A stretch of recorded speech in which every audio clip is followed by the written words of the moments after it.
Assalamu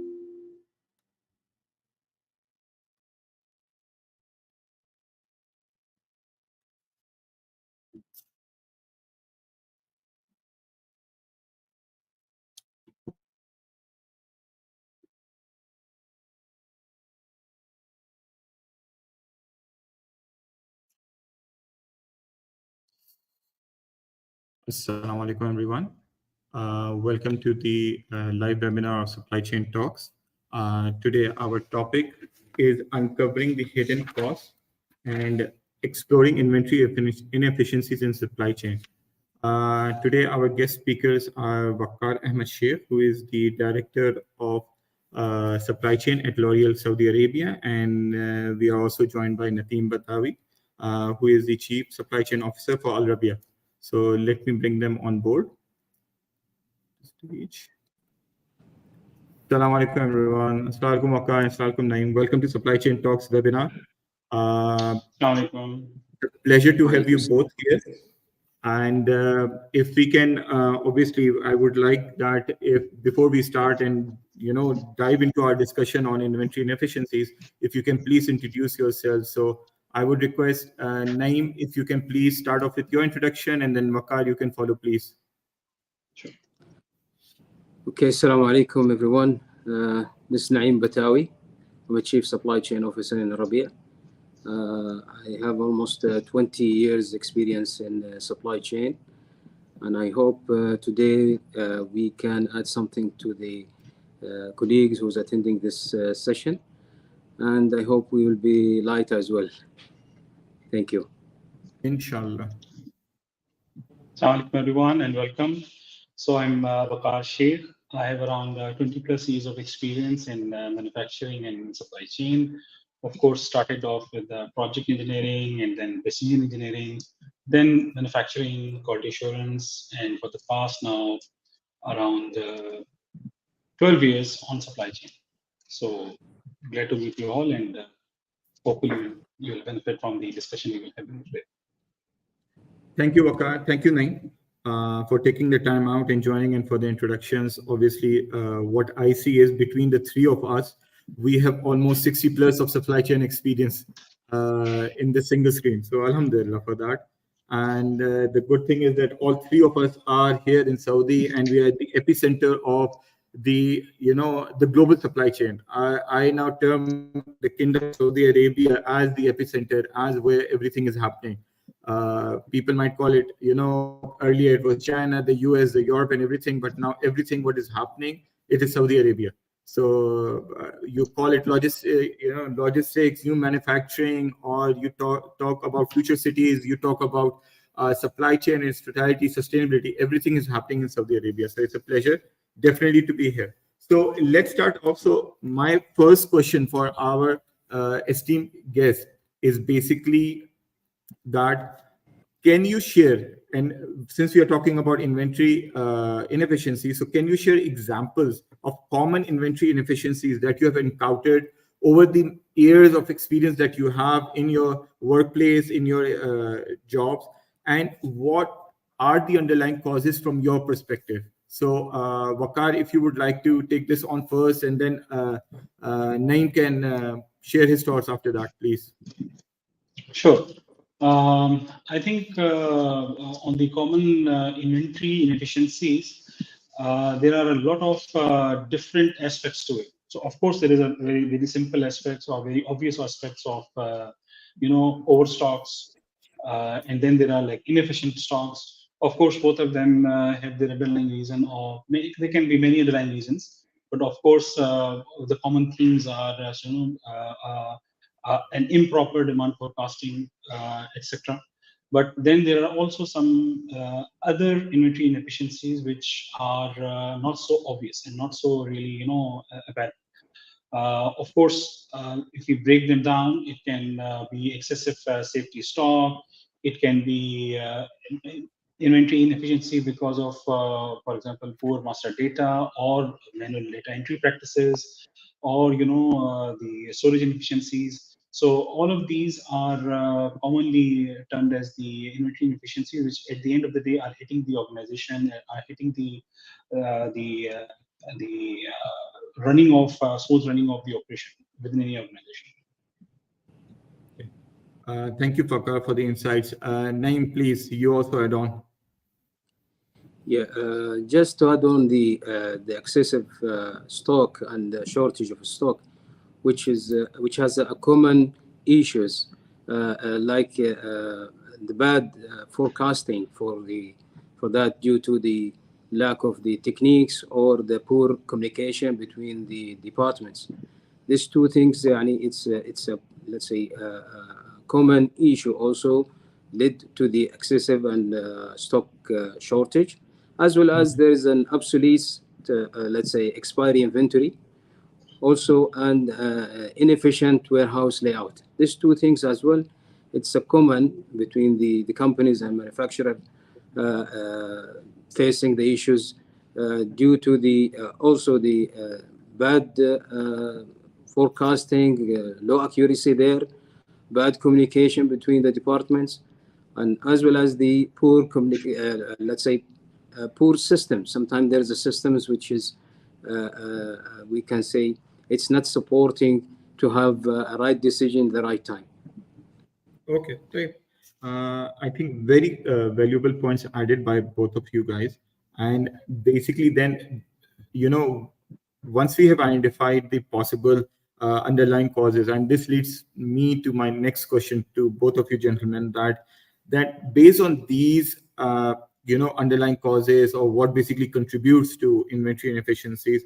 So, from your experience, or what would you recommend as supply chain leaders, as thought leaders, that what should be the key performance indicators, the KPIs or the metrics that organizations or supply chain in particular should employ to track, to identify and measure inventory efficiencies in their supply chains? So, Naeem, you continue, and then Waqar, you add on, please. Okay, thank you. There's four, let's say, KPIs.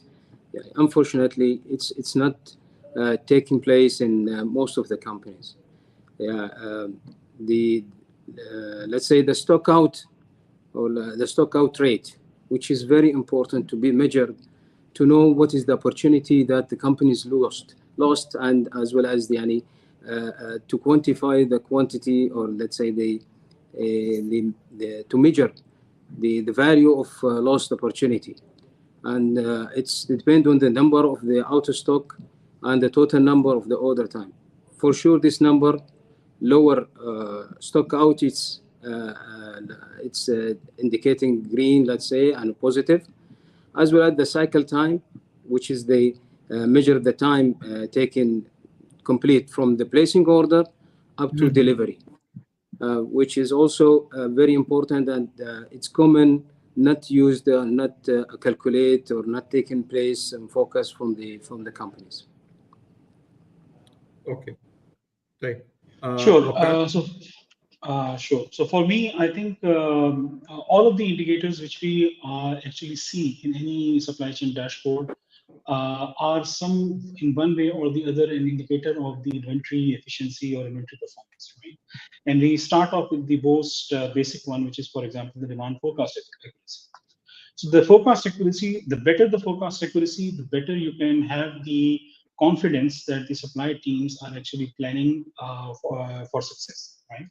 And lesser the demand forecast accuracy, then you also know that the supply planner, while he will do his best, he or her will do their best, you will ultimately have some kind of inventory inefficiency, whether stockouts or overstocks in the system, right? So for me, this is the first and foremost indicator for actually measuring the inventory inefficiency. The second, of course, is a very common indicator, which is slops, slow moving or obsoletes, which is basically a percentage of how much do you have as a slow mover. And this again depends on different companies to companies. For FMCG, it can be anything above 6 months. If you have the inventory above 6 months, it can be slow mover. But similarly, for food products, it can be anything which is above 15 days, maybe can be done with a slow mover. And again, the obsoletes as well.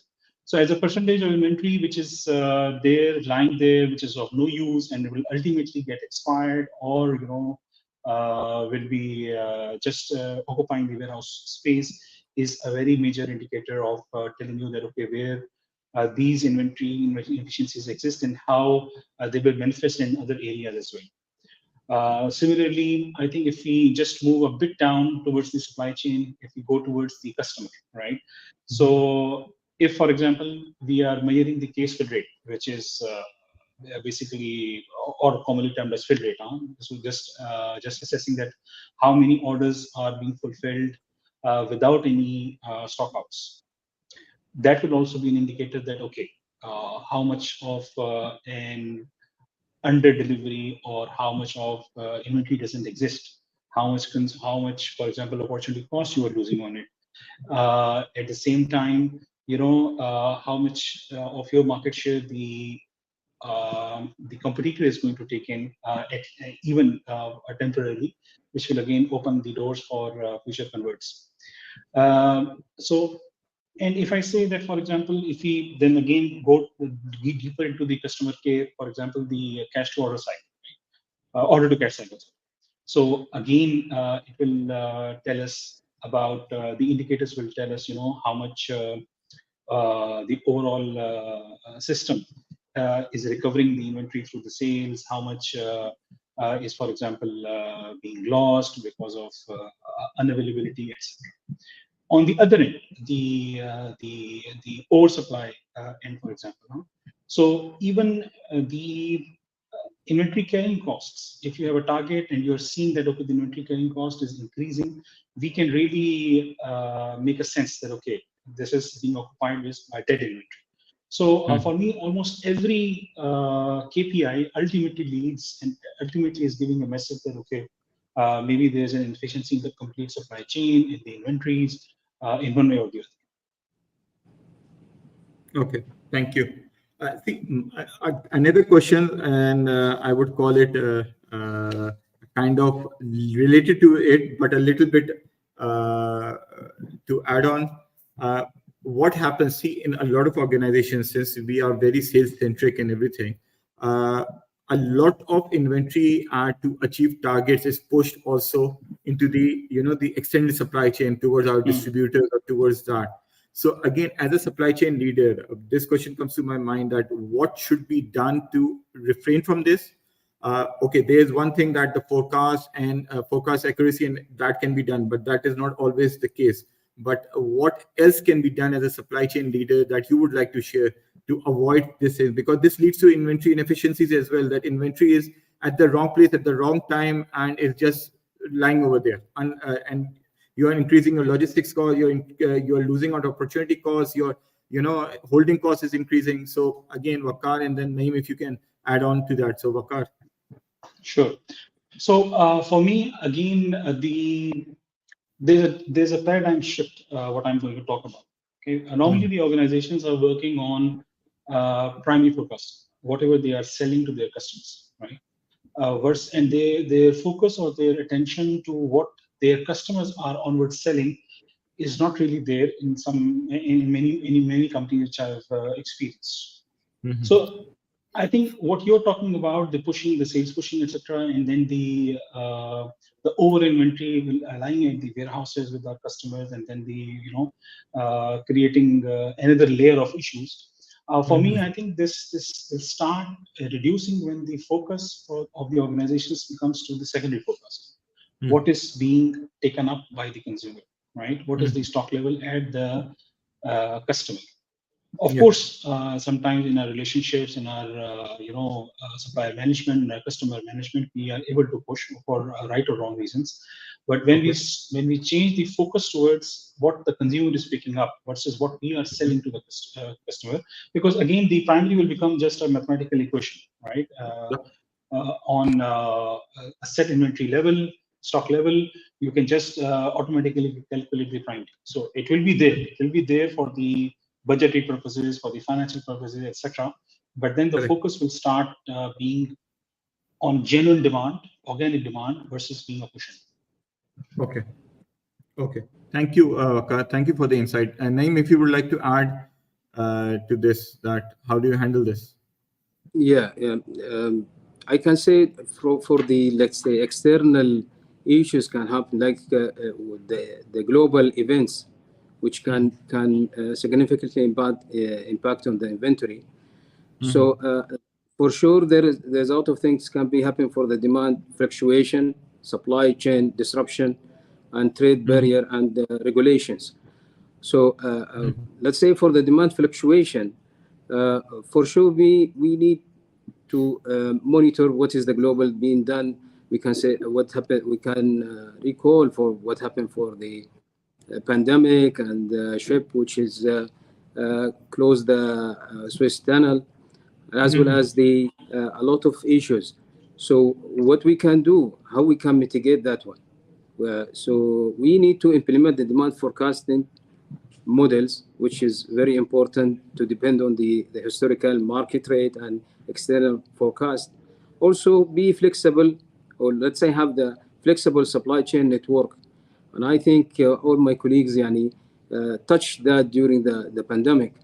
The relation being supported, the companies and most of the companies who has a good relation with the suppliers, they survive, and alhamdulillah they can, same like Rabi'. Also, we have to have the, let's say, backup suppliers locally, which is very important as well to mitigate these issues.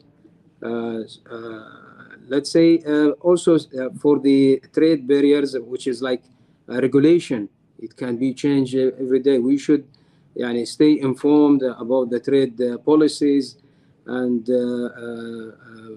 keep an eye always to see what's happened globally and how we can mitigate. Evaluate also the potential impact and the lead time. Always you need to have the task force inside from the several departments to meet every week, and there is some daily during the pandemic daily meeting to mitigate that issues and monitoring. I think this is what I can add here. Okay, thank you, Naeem, and thank you for touching a very important topic of the pandemics and different, major global, and we are again facing. We ended the COVID, alhamdulillah, we survived that, but now there are, global crises or different events which are happening, and I don't like to go into and name those, but again, that is affecting that. So Waqar, on that part, that such external factors which like Naeem also discussed regarding the COVID-19 and other trade disputes, or the Suez Canal which was blocked, and that container shortage and all these things. So from your perspective, that how do these external factors impact in inventory inefficiencies, and what strategies that we all learned the strategies the hard way, but now for the youngsters which are coming into this field, I think it would be a very apt moment that for us as professionals, what strategies would you now recommend to handle such issues? Sure. What should be your step 1, 2, 3 kind of a thing? Sure. So I think if I understand the question correctly, what we are talking about is how the external factors are impacting the inventory efficiencies first, and then of course a strategy to address it. Correct. So I think the external factors which we have seen over the past now 5-6 years, including the pandemic, including the fuel crisis, including the the geopolitical situations in different countries, etc. The manifestations are huge. It can start with the demand fluctuation. It can be for any product the demand can really shoot up, and the other product can really go down. We know that. We have seen some industries really crash down in the pandemics and some really prospering. We have seen the supply chain disruptions, for example, the huge cost on the fuel, as well as the port congestions. We have seen that we have had delays for months in making the shipments become available. We have seen regulatory changes coming in. We have seen new laws coming in, whether it be environment, whether it be health, whether it be consumer safety, etc. We have seen that some countries have really crashed. There have been economic fluctuations, and then we have seen the recoveries happening as well. Similarly, on transportation, the fuel cost crisis has really made us rethink about different areas, about how to optimize the deliveries, how to reduce the costs, and then of course the budgets have really shot up. For example, the inbounds and outbounds both. We have seen the issues coming up on consumer safety more and more, on quality.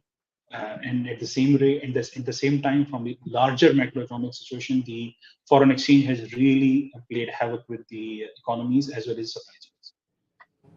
So for me, of course, there are a couple of strategies which come into my mind off the cuff. One, of course, is the business continuity planning, right? So this BCP, which is business continuity planning, has to be there for all the areas we work in, where there is demand.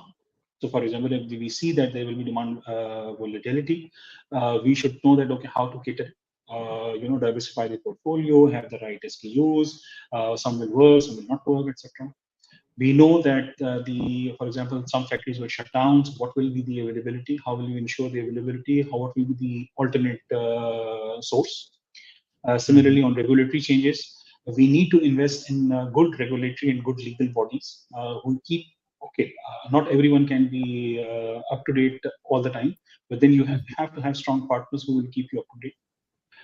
Similarly, on the transportation, there has to be contingency plans. Okay, what will happen if, for example, XYZ port goes on to strike? Then what will I do? If XYZ, for example, shipping line crashes or it's unable to provide me the slots, what is the alternate mechanism? What are the alternate trucks arrangement, etc., etc. So for me, the BCP is something which has to be there on all of these areas where we operate. I hope it answers. Yeah, thank you. No, definitely it answers a great deal.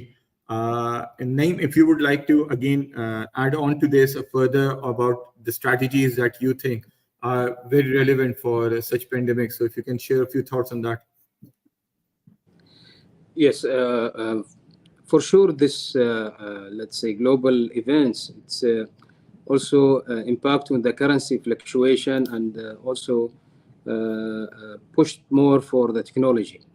So since we are talking to the colleagues here who's let's say want to some advice, if we can say that, or to share our experience, our let's say my recommendation for that to go for sure monitoring the currency and exchange. This is one thing, but also there's two strategics need to be taken. One is the develop hedging strategies, which is very important to mitigate the risk of the currency fluctuation.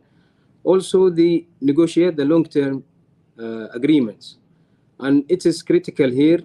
Yeah, you need to negotiate this long-term agreement with the good suppliers, who's you can consider it as a partners, because during the pandemic or during the issues they will just disappear.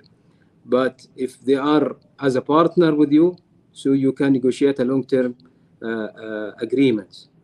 Also, using the technology and automation, which is very important to implement the advanced inventory management system, which is also depend on the or use the demand planning tools and enhance the accuracy and responsiveness. So I think this what we can share during that pandemic. Yes. Thank you, Naeem. I think two of the points, I will select one from each of you. They really resonates with me a lot.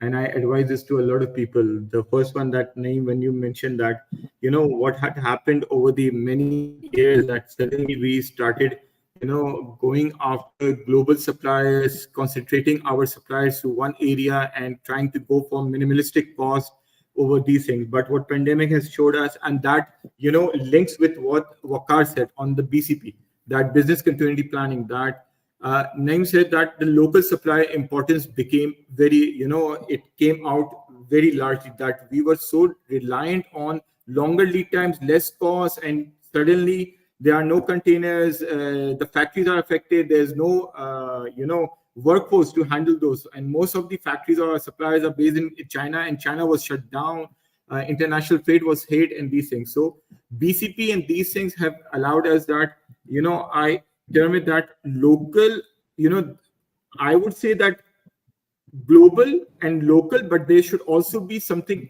known as a regional supplier base as well, that you have something might not be in your vicinity but very close by, which can be accessible by road and everything. So both of your points basically very closely linked together, and these are the strategies that can really help help you out of such scenarios of pandemic. And Naeem, you mentioned an interesting point now on the technology, and you mentioned a few tools. So I'll take the next question for Waqar, and then Naeem, you add on to that. That again, from your perspective, that we hear a lot of new tools, toys, gadgets coming into supply chain, into everybody is coming, talking about data mining. There was a time when data mining was everything. Then now artificial intelligence, blockchain, you name it. These things are very prominent, and a lot of people are taking support. So Waqar, what is the role of technology now and the coming years, and especially data analytics, in identifying and addressing these inventory efficiencies, and how will they be able to minimize their impact? And again, share your experiences on that, please. So I think we know the saying now that data is power, right? Data is power, and it cannot be truer for anybody other than supply chain. For us, it's all about Excel sheets. It's all about the numbers which are filling in, and then we are of course analyzing it and then sharing the insights with everyone, right? So for me, it again starts with the basics, which is the data collection. So we need to have a complete availability of data, whether it is automated. Ideally it is automated. Coming in for all the aspects which you're doing, whether it is storage, whether it is transportation, whether it is demand planning, whether it is the baselines for our forecasts, you name it. So we need to enhance our ability to actually capture all the data available, and then of course is the next step, which is using the tools available today, the AI tools, as well as the BI tools available for us to make sense of this huge chunk of data, and then give the insights to the businesses. Of course, it will result in better demand forecasting. When you have the complete scan and the complete historical data with you, when you have the complete seasonal impacts, when you have the complete impacts of new launches, etc., with you, you can then actually extrapolate for future, which again is something which will help with not only reducing the inventory efficiencies, but also having a better business forecast, right? The same is true for the inventory reporting. So, for example, tools like the barcode scanners and the which is old technology now, but RFIDs, to actually make sense of what is being stored, what is being shipped, what is lying for quite a long time. It will help. So there are many tools available, of course, which then use this data and then give us help. So maybe, of course, Naeem can also add on it. But for me, it starts with getting more and more data for everything which we are doing. Even the mileage of the truck is something which will help us on sustainability. Even the cost which we are, for example, incurring on the mileage will help in calculating the cost to serve, right? The carbon dioxide emissions will help us plan better to make a sustainable future. So for me, this is the key. Perfect. Thanks, Waqar. Naeem, your thoughts on the same, please. Technology, data analytics, how does it help us? Where are we with it? Okay, I'll start from your question about the role of the technology. We can talk about WMS, MRP, RFID, blockchain, all these things, which is supporting the supply chain. But very soon you will hear, let's say, a terminology saying the company is driven by data. The company is driven by data. It's coming soon, and you will see by let's say 2030, most of the companies shifting from using the technology as enabler to be a decision. So the human being will go just to choose between the decision, we choose between the strategies. So as Mr. Sheikh said, it's a data. It's very important to have a data end to end, and also the historical data, which is very important. And also there is one terminology will be coming years. It's meta heuristics. This is very important. It will let's say it's a we can say a tool using the some algorithms, which is giving a solution from the small or a little information, like a pandemic which has happened. We have let's say a little information experience from the people, different let's say fields. But this meta heuristic will go and use this data, and as well as doing, which is the, let's say, the calculation for the values. So this is, I think, the future of the technology. Inshallah, you can see it, and it is. I'm recommending to all my colleagues and who is attending this session to go and read about it, which is very, very important. As well as we said, we have to have integrated supply chain management platform, which should give a visibility end to end for the supply chain, let's say, decision maker, to see where is the product, where it is now, from starting from the tier 1, tier 2, from the supplier side up to the customer and consumer. Okay. Perfect. Thank you. No, I think I learned a new word today. I will definitely go and further read on it and learn further from you. And any confusion, I'll reach out to you on this one. Thanks. Welcome. So now my second question, or my follow-up question on this, that as we are moving towards the closure of our webinar, is that Naeem, to you, what are some best practices or strategies that organizations can implement to optimize the inventory management and reduce inefficiencies? And the last part of this question is that while maintaining customer service, the reason that a lot of organizations go with high inventory is to ensure that customer service, that customer should never leave the shelf without the product, or that whole value chain should be filled with but how do we balance this, that customer service with reduction in inventory inefficiencies? Please, Naeem. I think one of the methodologies should be implemented in all the companies, and unfortunately, when I discuss with our colleagues in some companies, it's not implemented, which is the S&OP. The S&OP is very important to be implemented, and which has, we can say, it's a break the silos between the departments. It has a 5 meeting every month to review the history, review the let's say the trend, what kind of products it's let's say out of the forecasting from the positive or negative side, and the decision being taken, and those 5 meetings to rectify the forecast. So if that's implemented, that will lead to have a right decision at the right time before the issues come or the risk happened. Also, centralize the inventory management. It's very important now to have the centralized management for all the DCs in one side to see all the pictures. And also you can do a rotation between the depots or the DCs. You can also monitor where is the rating goes up, where is the rate goes down. So centralized inventory management is very, very important. Also regular inventory audits. Also, it's very important to match between the actual and what is in the system.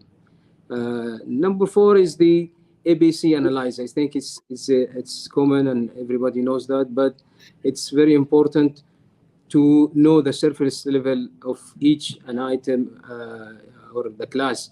Is it A or B? Some companies consider A, which is a cash cow, and some companies consider A, which is a high value. It depends on the companies. Also, the safety stock optimization, monitoring all the safety stock, and you need to review it from time to time to see to increase or decrease based on the SNOP again. The SNOP is driven all these points. I think this is what I can put for this point. Thank you, Naeem. Waqar, please. So actually, the inventory inefficiency is a very broad term. So it covers many aspects. It can be a planning inefficiency, it can be a storage inefficiency, it can be a, it's a slow movers or an obsolete inefficiencies, etc.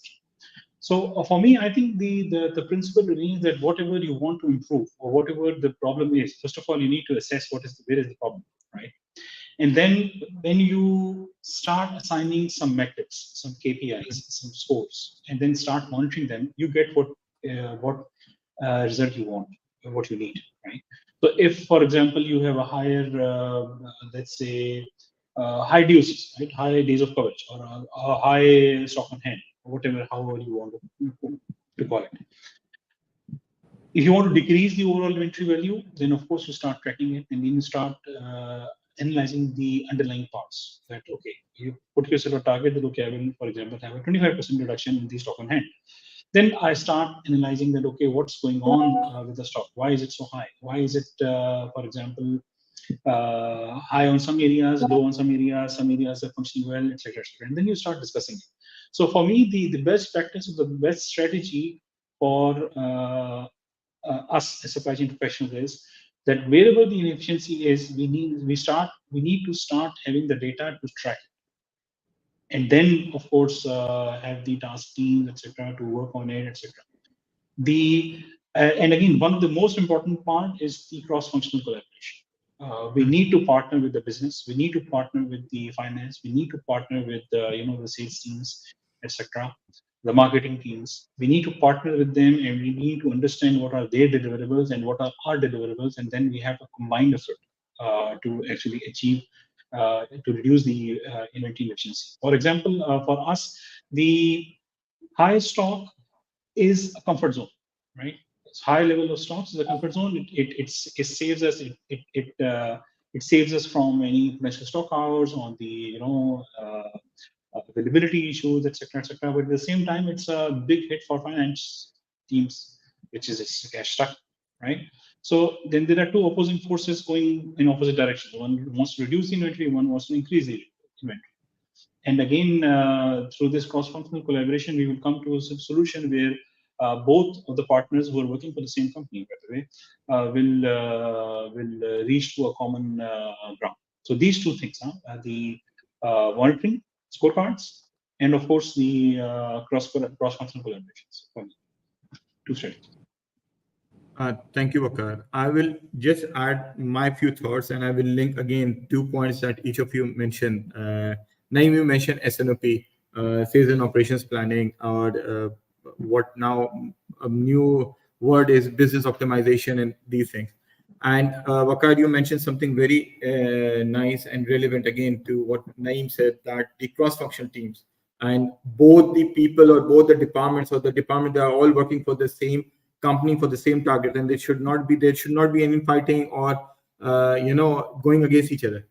The issue that I have faced, that I have seen on when I consult with my clients on these topics, is that for them SNOP is what they believe or it turns out like that SNOP is a simple planning executive or a guy of planning just sitting in a meeting with everybody like hawk sitting on him, and he just giving explanation what has happened and nothing, and no actual true inputs or no decision makers are over there. SNOP is again what Waqar said, it's a cross function that the decision makers need to be leading the SNOP, that it should not be middle management or lower management in the organization. It is the collection of the decision makers from each stakeholder, may it be sales, may it be finance, demand planning, logistics, supply chain, sales, marketing, and even HR. Because at the end of the day, you need resources, you need engineering head over there. So all of these cross-function, they need to sit together. And this is not about meeting once a month. There's a concept known as pre-SOP. There's a concept SOP, pro-SOP. The numbers need to tie in, and it has to be a synergy between these departments and create the final number. And another trap which everybody falls that, okay, we implemented SNOP from this month, and why the results are not coming in? The reason that results are not coming in because SNOP is not a magic 8-ball kind of a thing that suddenly something happens. It's a process. My experience, at least it takes 3 to 6 months to at least start showing some kind of positive outcomes. And it's a never ending, it's a Kaizen, it's a continuous improvement. So I just wanted to share these few thoughts with our listeners and with our people. So now moving to the last question before we come to a closure to this session. We are already, mashallah, 41 minutes in. So my last question is to both of you here, that in your opinion, what are the most significant hidden costs associated with inventory inefficiencies, and how can supply chain professionals like us and everybody around us make a compelling business case for investing in such improvements? So, Naeem, over to you, please. Okay, I think one of the hidden costs is the what we have mentioned before, the stock out and lost sales. As we have mentioned, there is a formula need to be implemented to know for sure we need the data first, then we know what is the opportunity that we lost due to the stock out or shortage of the products. Also, the expired shipping, expediting the shipping. And once you have a shortage or stock out, you need to expedite the shipping by air, by let's say by the sea. So that also the hidden cost, which is not considered before, and also ordering cost. So when you stock out, you are ordering more than what you are expecting. So the ordering cost, also the hidden cost. How we can avoid or let's say mitigate these hidden costs, we have to take it all in the consideration and make scenarios if that's happened. Then we can let's say knows what is the cost, how the risk, if it's happened, how we can mitigate the risk. So we have to have a task force, we have to have a risk management here to reduce and mitigate this hidden cost. Sure. I think I will just add one thing on. So it's a complete list which you have shared me. I think one thing which we really underestimate is the cost of the management, right? The management cost. The cost of the senior managers looking into the inventory inefficiencies, really spending the time digging out the reasons, filtering them out, thinking about what to do with the stocks, of the obsoletes, of the scrap, of all of these things. This is a very valuable time which the senior management is spending.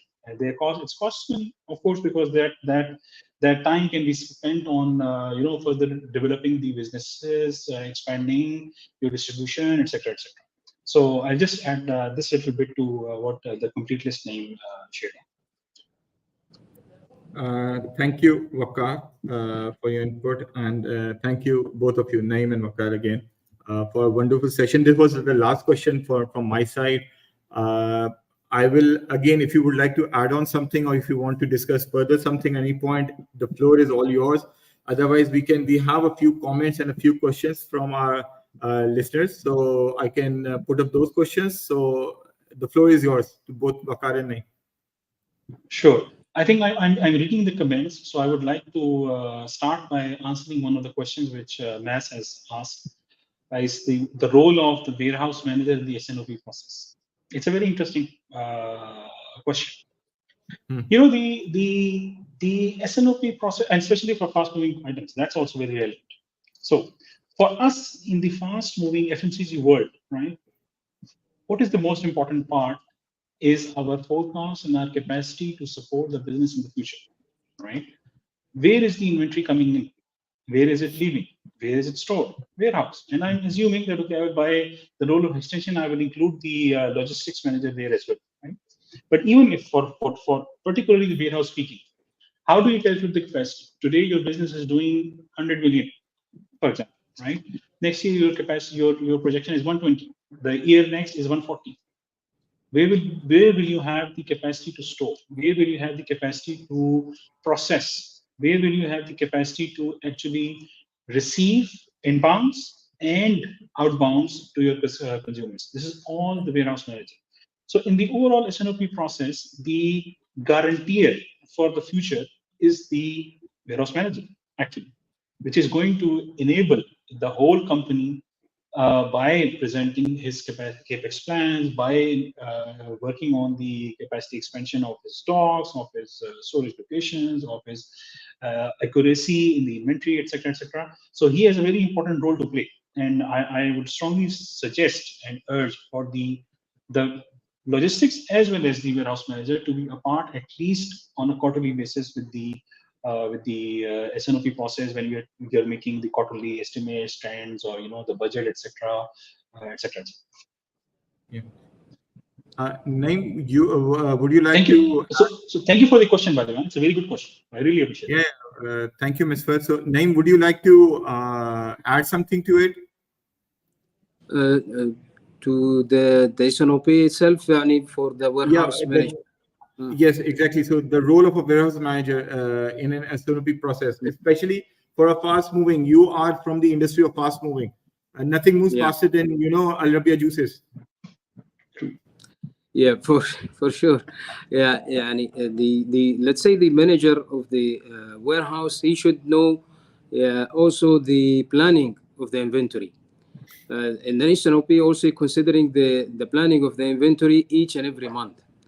So he should visualize that. He should know what the safety stock he should have, what is the beginning of the month stock he should have, what is the closing of the month stock he have. If he has no this information, he should ask about it, so he can do his role for that. And also, it's one of the KPIs for the warehouse is the inventory level and the inventory plan.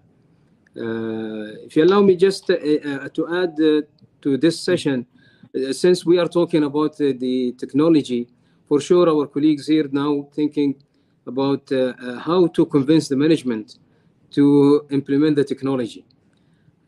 So it's very important that you have to quantify the cost. The cost is very important for the technology that you want to implement. The second also, you should, let's say, show the potential of saving. So if you implement this, let's say, technology, what is the saving that it should be available? Also clearly demonstrate the return of investment, the ROI, which is also very important to convince the management to, let's say, agree to invest in this technology. Also, you have to have a benchmark against the competitors in the same field, and that will give you highlight for the area for improvement as well. So I think this is very important for the supply chain director or supply chain responsible to convince the management to invest in the technology. Right. Thank you, Naim.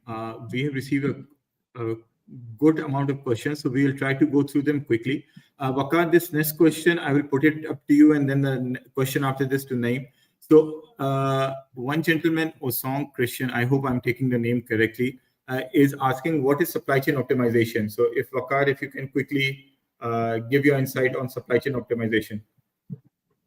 I think for me, supply chain optimization is to have the optimal cost. Of course, there will be some costs involved, but to have the goods delivered to the end consumer at the optimal cost without wasting any money. It can be, it can be very against the, it can be contradictory as well, but without wasting any money on stored inventory, without wasting any money on, for example, the goods in transit, etc., etc. So for me, the optimization is to reduce the inventory stored, reduce the costs incurred, reduce the energy and manpower engaged in supplying the finished good to the consumer, not even to the customer, to the consumer. Perfect.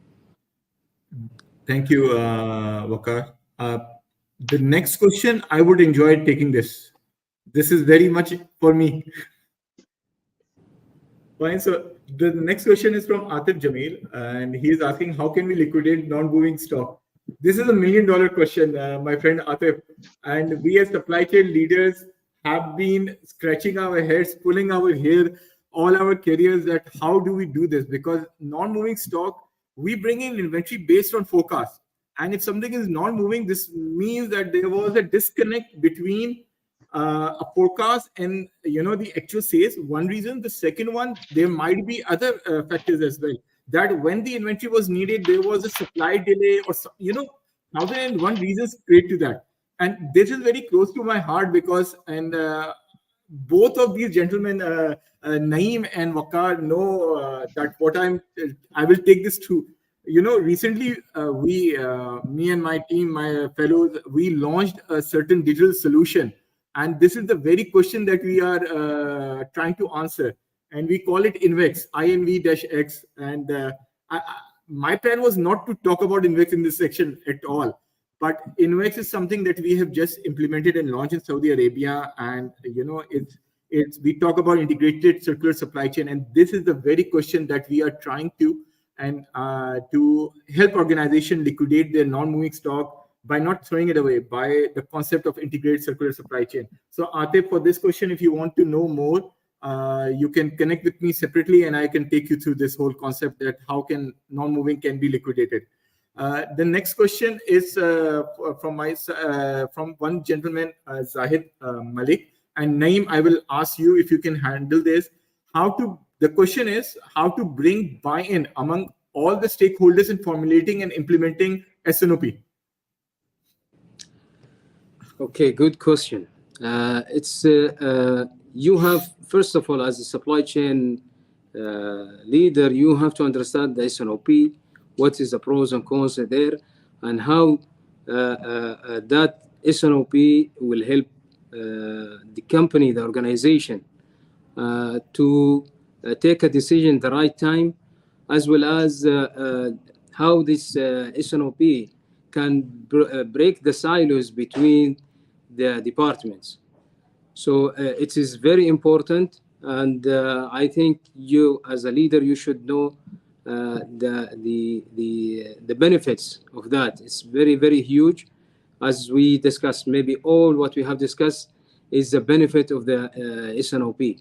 Reduce the inventory, take the right time decision to liquidate the quantity, mitigate the risk that can be happening for the shortage, liquidate the raw material before it gets expired, also rationalize the SKUs. All these is the benefit of the SNOP. So it's very important for the leader to understand the SNOP well, and he can let's say sell itself. Right. Thank you. Thank you, Naeem. And I hope Zahid got the answer to this question. We'll take 2 more questions and then we'll end the session. The next question is for Waqar. And the question is, can we have a simple explanation for, it's not, I'm very sure that Abdul Karim meant ABC in inventory management. So Waqar, if you would like to give a very quick response to that, explain ABC.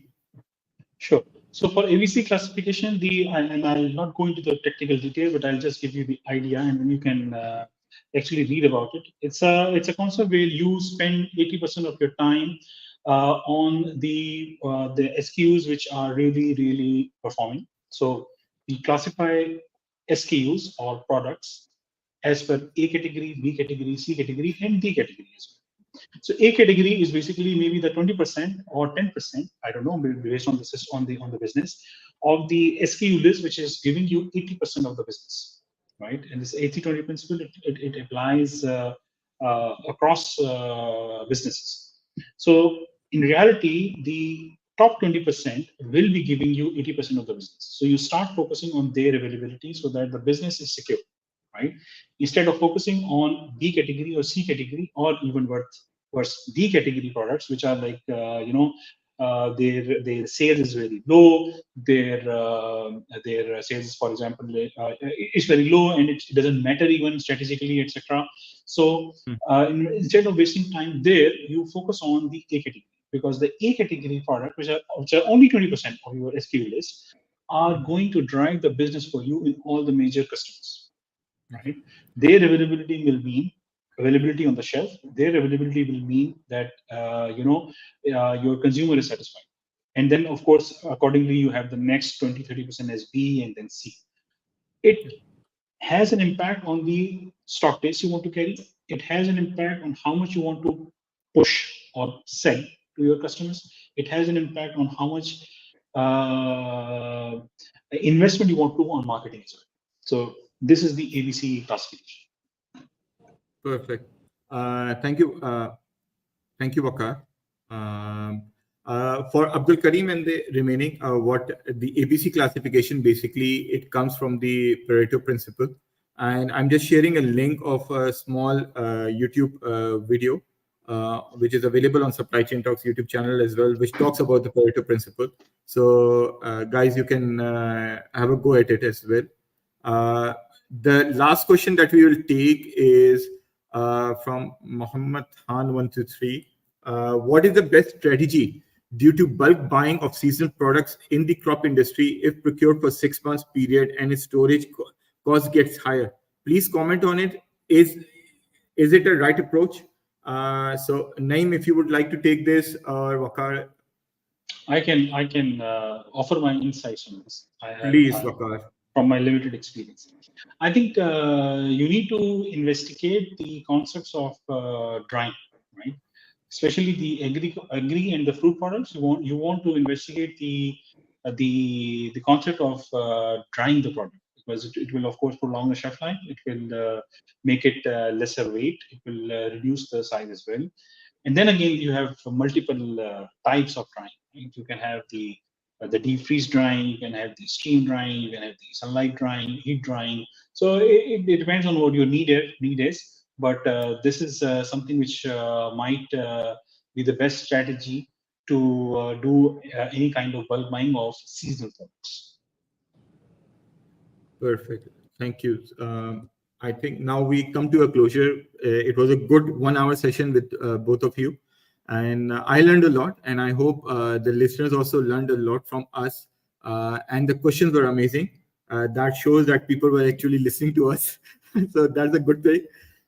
So again, Naeem, I thank you for your time and for coming online with us. Same goes for Waqar. Waqar, your time and your presence is definitely amazing. So thank you to both of you, and a big thank you to all our listeners. And again, you take care. Thank you. Pleasure to be here. Thank you, Rahman. Thank you, Naeem. And of course, thanks a lot to the listeners. Thank you, Rahman, for this invitation and lovely discussion. Thank you, Sheikh. Thank you very much. Thank you. Okay. Thank you. Assalamu alaikum. We go offline now. Thank you, everyone. Assalamu alaikum.